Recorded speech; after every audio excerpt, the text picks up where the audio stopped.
in today's video, I'm actually calling it the last video that I'm going to explain how discounts work for digital taxi applications, because there has been so many stories around discounts, around drivers being very dissatisfied, drivers sometimes harassing clients on the basis that those clients have been given some heavy discounts.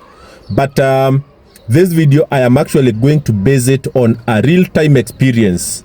The day before yesterday, today is on a Wednesday, and the day before yesterday, I was coming from town late in the evening, so around 9 p.m., and I requested a cab to take me home. I had a discount of around 20%, and what surprised me is that these talks that are negative around discounts, especially coming from drivers, I was so surprised that some drivers are genuinely naive.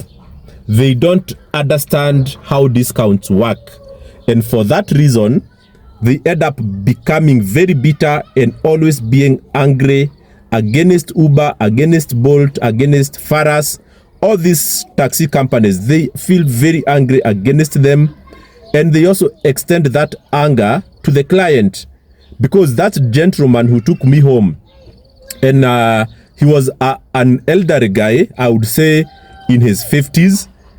I don't know whether it is Bolt that has not done its part to sensitize drivers on how discounts work, because the guy was literally very sad and very, very angry when he noticed that I had a discount.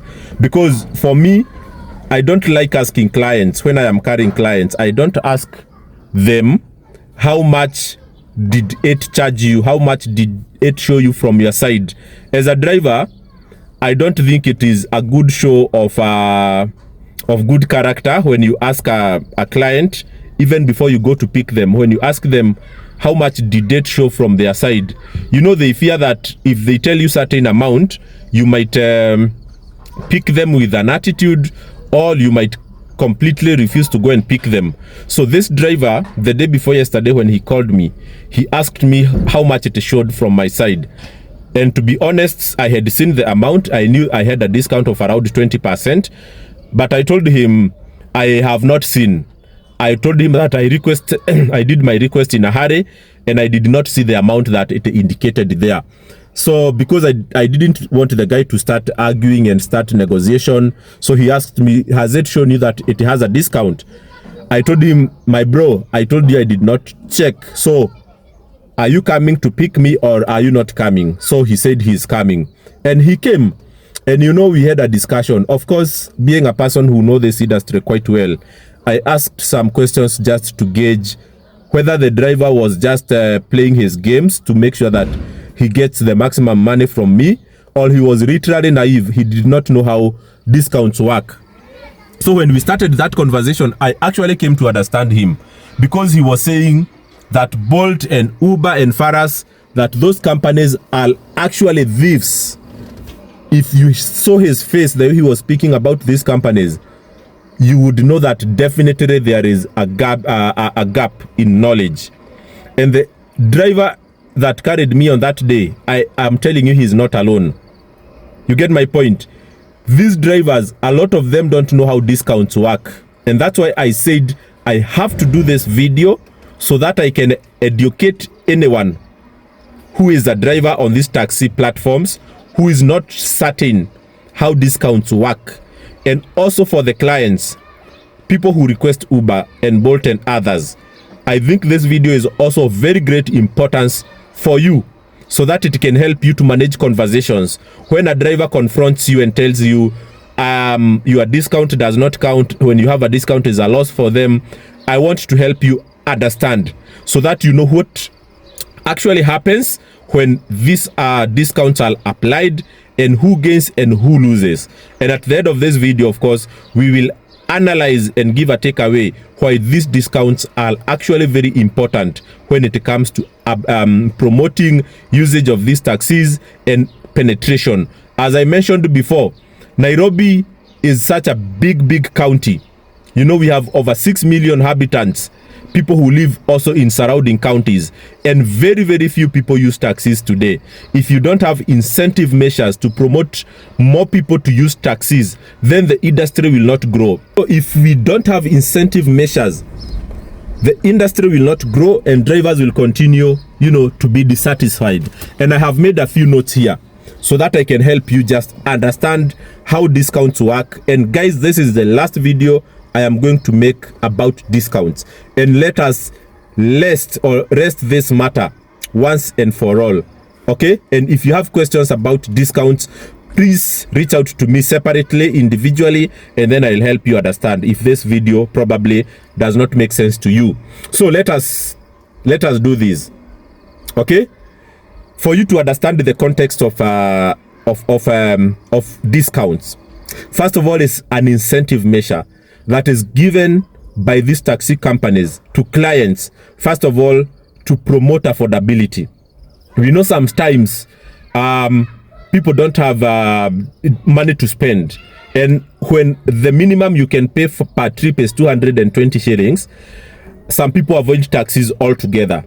So these companies, what they have done is sometimes to bring that minimum price that a customer will pay down to around 150, or whether you are paying a trip worth 1,500, they can bring it down up to 1,000 shillings or 1,200, so that they incentivize you to take taxis instead of using other means of transport.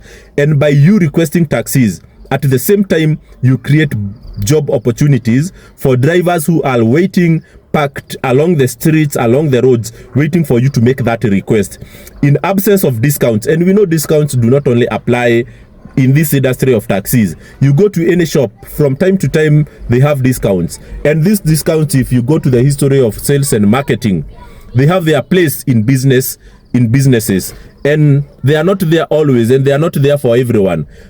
These companies will target people who use taxis sometimes, and when you spend some time without using, then they have that discount to provoke you to go back to using taxis. So they don't want to lose clients. They also want to incentivize new joiners. So if it is the first time you have installed the Bolt or Uber app, then they will give you some discounts to help you get used to the app, make sure that you feel that the app is cheap.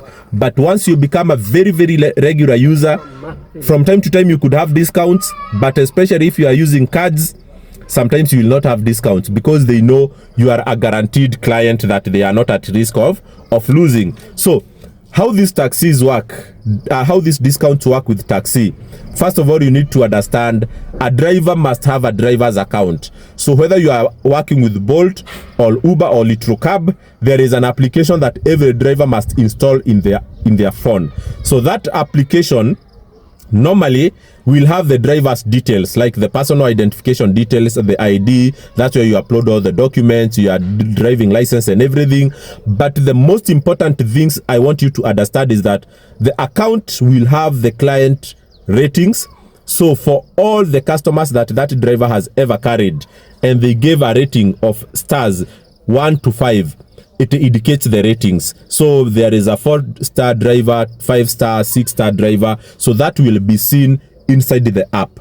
The second thing that is very critical, that is displayed in bold figures, is the acceptance rate. So for every request that the driver gets, how many out of the total does he accept? So there is a percentage out of 100. So a lot of drivers will be somewhere between 70 to 95. So that is the normal range for people who reject so many trips. So if you reject more than 60% of the trips, so meaning that if your rating is 40%, then your account is suspended, and you are forced to take some courses so that you understand what acceptance rate means and how it impacts your earnings as a driver. And once you finish that course, then your account is opened again, and you are expected to improve that acceptance rate to more than 40% to continue operating on these applications. So the third important thing that exists in that driver's account is the account balance. So that is in terms of money. I know most people don't know how Bolt, Uber and others transact their money with the driver. So what happens is that for every trip that is completed by a driver, there is a commission that is paid to these taxi companies, and these commissions range from 18% to 25% depending on the company. So for this video, let us take an example percent of 20%. So for every 1,000 that you collect from a customer, you have to give back 200 shillings to Uber, to Bolt, or Litrocab as their commission, because they have facilitated you with a platform to get clients, and they have actually given you clients without you investing in any sales and marketing. So for that, they ask for 20%. So let us take an example. Assuming today you join Uber as a driver and you are going to take your first trip, and this first trip, the rider or the client does not have discount, meaning that the amount that was shown to the client, he is going to pay it 100%. And let's assume that client is moving from Nairobi town CBD all the way to Jomo Kenyatta International Airport. That trip ideally would cost you 1,000 shillings. So once you have carried that customer in your first ever trip with Bolt, meaning that your account has no balance, so your account is zero. You don't owe Uber, they don't owe you anything, so your account balance is zero. Once you drop that client has no discount, so the client gives you 1,000 shillings. Okay, so when you log into your account, he gives you 1,000 shillings in cash. And cash, I mean by M-Pesa or cash or the hard money. So when they send you 1,000 shillings, when now you log into your driver's account, you will find that your account balance has moved from zero, okay, to 200 to negative 200%, meaning that you owe Uber or Bolt 200 shillings. If you do another trip from the airport all the way to Nairobi CBD, another 1,000 shillings, okay, and you are paid again in cash, okay, you log again into your account, you will find that you are negative 400. Okay, once your negative is more than 500, you are blocked from receiving further cash trips. The only trips you can receive, it is someone who has uploaded their card details and they are going to pay via automatic deduction from their card. So meaning that you don't touch that money. Those are the only request that you will get moving forward until you clear your balance of 500 shillings. Once you clear that balance, then you continue receiving other trips that are based on cash basis. So that is the first instance, how it will work when you don't have discount. When the rider does not have discount, I mean, it means that for the 20% that you receive in excess in cash, it will be indicated as negative account in your account balance. So let us assume that the client has a discount of 20%, meaning that you do the same trip from Nairobi CBD to the airport, and the client will pay you how much? If he has a discount of 20%, he will pay you 800 instead of 1,000. Okay, so when you log back into your account, you will find that your account balance is still zero, because the 20% discount that the client had has been cancelled against the commission you needed to pay. So you do another trip from the airport all the way to Nairobi CBD with a client who has 20% discount, your account will remain zero. So meaning that it is Uber and Bolt that go at a loss. They will not receive their commission because they used that to offset the discount. You get my point? But now it gets a little bit complicated for drivers to understand. When a client, for example, has a discount of 15% and the commission is 25%, the offsetting is done using the same basis. Meaning that if the client has paid 900 instead of 1,000, and you are supposed to pay Uber 200 sharing as a commission, it means that when you log into your account, you'll find that your account is minus 100 instead of minus 200 when the client had a discount of 10%, and so on and so forth. And I think this is a very, very critical sensitization information that these taxi companies should not take for granted. Nobody should assume that drivers understand what happens on the ground. Nobody should assume that drivers understand how these computations are done by these applications. Actually, a lot of drivers believe that they are being stolen this money by the taxi companies and the clients, while the reality is not true. I challenge someone to take a trip as a driver, okay, when your account is negative. No, when your account is zero, flat.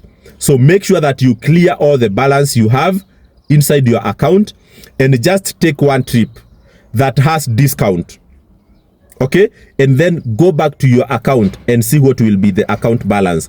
If you get a different figure, actually you have a valid court case and you are going to win, because it has never happened. I have always tried to look at those mathematics when I complete my trips, and I'm telling you, I have never seen any discrepancy. The only thing that Bolt and Uber sometimes they don't shed light very clearly is that they don't send those balances immediately after you end the trip. The balance will reflect maybe 20 minutes later. You get my point? If you carry someone who has discount and you want to log into your account and see what is now the new account balance, they will not show you immediately.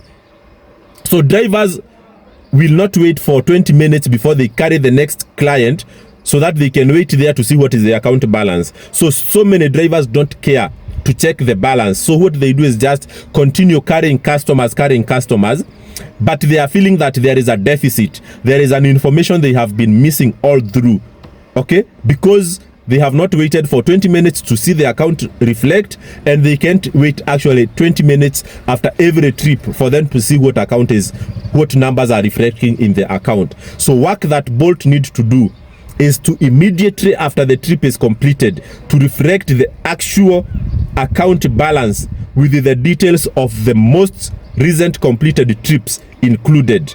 So don't take time to reflect that information, because it is the one that is making a lot of drivers feel like there is information that they are missing from the previous trip before they take the next one. So Bolt, if you need help for me to train you this, I am available. And for the riders who are taking trips, so this is how it works.